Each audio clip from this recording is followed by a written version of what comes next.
Ama. Ang unfair naman. Nakaka-frustrate talaga.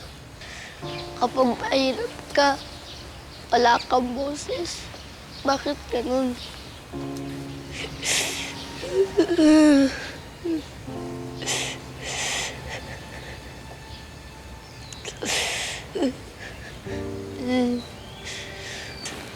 Ama, napapagod na po ako. Okay lang po yun. Kakayanin ko po. Basta tulungan niyo na po si tatay. Sana po galing na po siya. Huwag niyo pong papabayaan ng pamilya ko.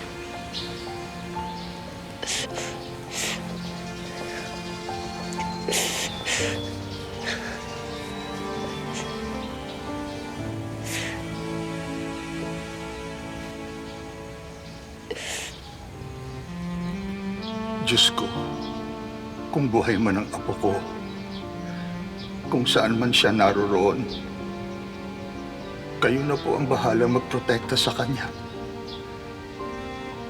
Sana po, mabigyan pa ako ng pagkakataong makita siya at makasama. Kahit sa apo ko man lang, mabuo ulit ang pamilya ko.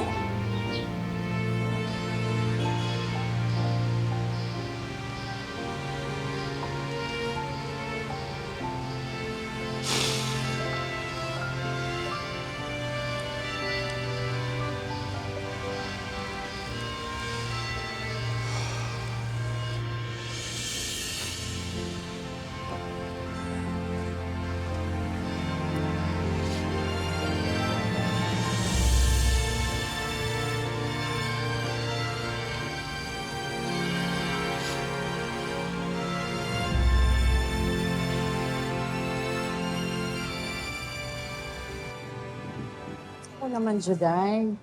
Bakit naman sa akin ka lumalapit? Bakit hindi sa mga politiko dyan? Mrs. Madrigal, lumapit na po ako sa kanila. Si Gob nakapagbigay na po sa amin ng tulong. Pero hindi po kasi sapat yung perang yun eh. Kailangan pa po namin ng malaking pera para sa operasyon ng asawa ko. Pasensya ka na, Juday. Alam mo naman na hindi ko pera tong pinapaikot ko. Pera to ng asawa ko. Naiintindihan ko naman po yun. Kaya nga po, willing naman kami magbigay ng interes. Matagal ka nang nagsisilbi sa akin. Kaya may tiwala ako sa'yo. So ang laki naman ang hinihiram mo eh. Wala ka naman kahit anong collateral. Saka, ikaw mismo. Mahina ka't sakitin. Hindi ko nga alam kung hanggang kailan ka pa makakapagsilbi sa amin. Parang awa niyo na, Mrs. Madrigal. Magtiwala lang po kayo sa akin. Makakapagbayad ako kahit pa kunti-kunti lang po. E paano ka? Ako po collateral, Mrs. Madrigal. Ikaw? Kaya ko naman po yung mga trabaho dito ng nanay. Kaya ko naman pong ipagpatuloy. Last, kaya ko din po gumawa ng paperwork niyo. Kapag kailangan. Paano mo magagawa yun? Nakapag first year college po ako at business management. Bata pa po ako at malakas. Kaya sigurado pong mapapagsilbihan ko po kayo matagal. Wala po kayong talo. Oo nga. Bata mo nga. Bata mo pa nga. Ilang taong ka na ba? 25 na po ako. 25? Talaga ba, Juday? Meron ka na anak na ganito? Opo, mukha lang siyang paslit. Pero, paslit na walang limit kapag sa pamilya. Kaya huwag niyo pong maliitin ang kakayahan ko, Miss Madrigal. Nababayaran po namin yung uutangin po namin. Promise po yan. Okay. Sige. Mukha ka namang determinado at convincing. Kaso nga lang, 100,000 lang mapapautang ko sa'yo, Juday. Yung kulang, kayo nang bahalang dumlihin siya noon.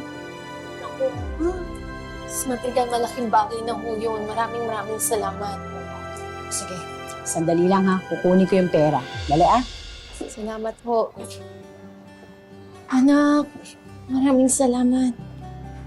Pero Nay, kailangan pa natin bunuin yung kulang na halaga.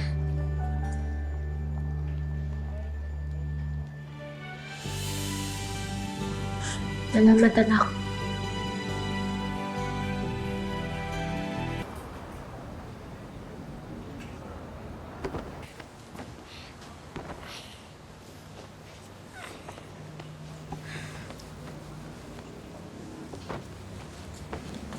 Uy, Rambo, tama na yan.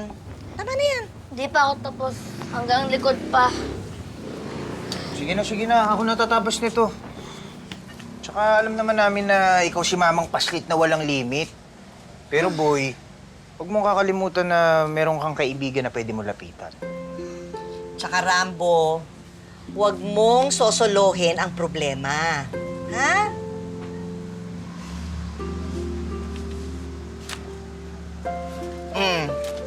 Nag-ambag-ambag kami para may maitulong sa'yo. Alam ko na hindi sapat yan para sa operasyon ng tatay mo, pero malaking tulong na rin, di ba? Pero, kailangan nyo rin ng pera. Kailangan nyo rin pera. Hindi nga, huwag ka nang kumontra. Okay na yan.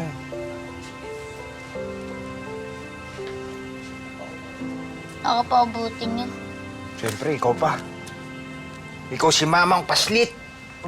Malakas kasama ni Aling Tami. Maraming salamat. Malaking utang na loob po ito sa akin. Naku, alam mo boy, magpalaki ka muna. Tsaka mo isipin yung mga malalaking utang na loob na yan. Tsaka, para ka namang others.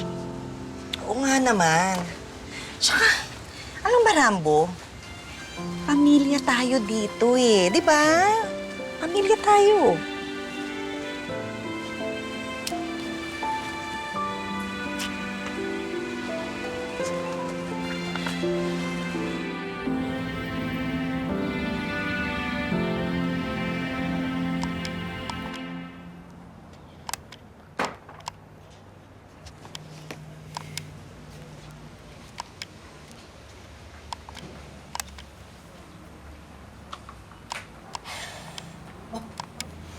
Boy, kamusta pala yung Tatay Gregory mo?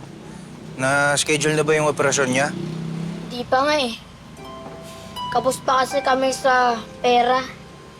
Kulang pa ng 50,000. Malaki-laki pa pala. Eh. Malaki pa ang kailangang gawan ng paraan.